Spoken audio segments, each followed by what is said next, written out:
തന്നെ വേണം.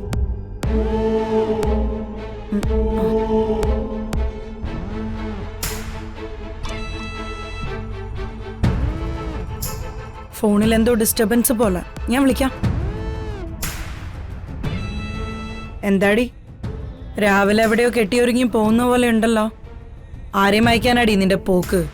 ഈ മഞ്ഞപ്പിത്തം ബാധിച്ചവന് കാണുന്നതെല്ലാം മഞ്ഞയായിട്ട് തോന്നും. ഇത് അതിന്റെയാ. രാവിലെ ഭർത്താവിനെ ഉറക്കിക്കെടുത്തിയിട്ട് ഒളിഞ്ഞു മാറി നിന്ന് ഫോൺ ചെയ്യുന്നതേ കുടുംബത്തില് പറഞ്ഞ പെണ്ണുങ്ങൾക്ക് ചേർന്ന പണിയല്ല. മറ്റൊരാള് വരുമ്പോ സംസാരിച്ചോണ്ടിരിക്കുന്ന ഫോണിന് ഡിസ്റ്റർബൻസ് വരുന്നതും അത്ര നല്ല ലക്ഷണമല്ല. നീ രാവിലെ തന്നെ ഫിലോസഫി പഠിപ്പിക്കാൻ വന്നാണോ? അയ്യോ, അതിനൊന്നും ഞാനില്ലേ. എല്ലാം അറിയാന്നും എല്ലാം നേടിയെന്നും എല്ലാം തികഞ്ഞവളാണെന്ന് കരുതുന്നവരെ പഠിപ്പിക്കാനുള്ള അറിവൊന്നും ഈ പാവത്തിനില്ലേ? എടന്ന് പ്രസംഗിക്കാതെ നീ വന്ന കാര്യം പറഞ്ഞിട്ട് പോവാൻ നോക്ക്. ഞാനും അമ്മയും അച്ഛനെ കാണാൻ പോവാ. അച്ഛനെ കാണാൻ എങ്ങോട്ടാ പോകുന്നേ? തറവാട് വീട്ടിലേക്കാ?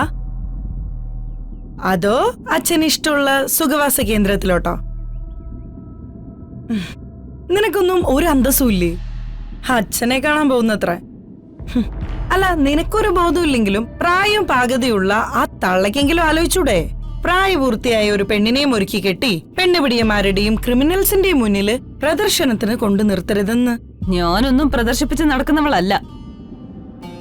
ജയിലിൽ പോകുന്നത് സ്വന്തം അച്ഛനെ കാണാനാ.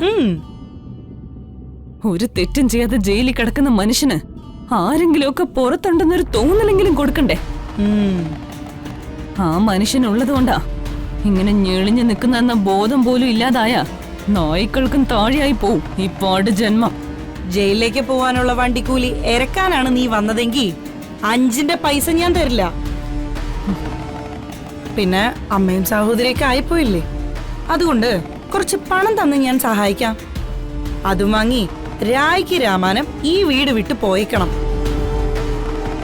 എന്റെ കൺമുന്നിൽ കണ്ടുപോരുത്. എന്താ കണ്ടീഷൻ ഓക്കെയാണോ? ഈ ചിന്നു സ്വന്തം അച്ഛനെ ജയിലിൽ പോയി കാണാൻ കൂടപ്പറപ്പിനോട് പണം ചോദിച്ചു വന്നതല്ല. ഈ ലോകത്ത് ആരുടെ മുന്നിൽ ഇറക്കേണ്ടി വന്നാലും നിന്റെ മുന്നിലേക്ക് വരില്ല. നിന്റെ കയ്യിലിരിക്കുന്ന പണത്തിന് പാപത്തിന്റെ ഗന്ധവും ചോരയുടെ കറയുണ്ട്.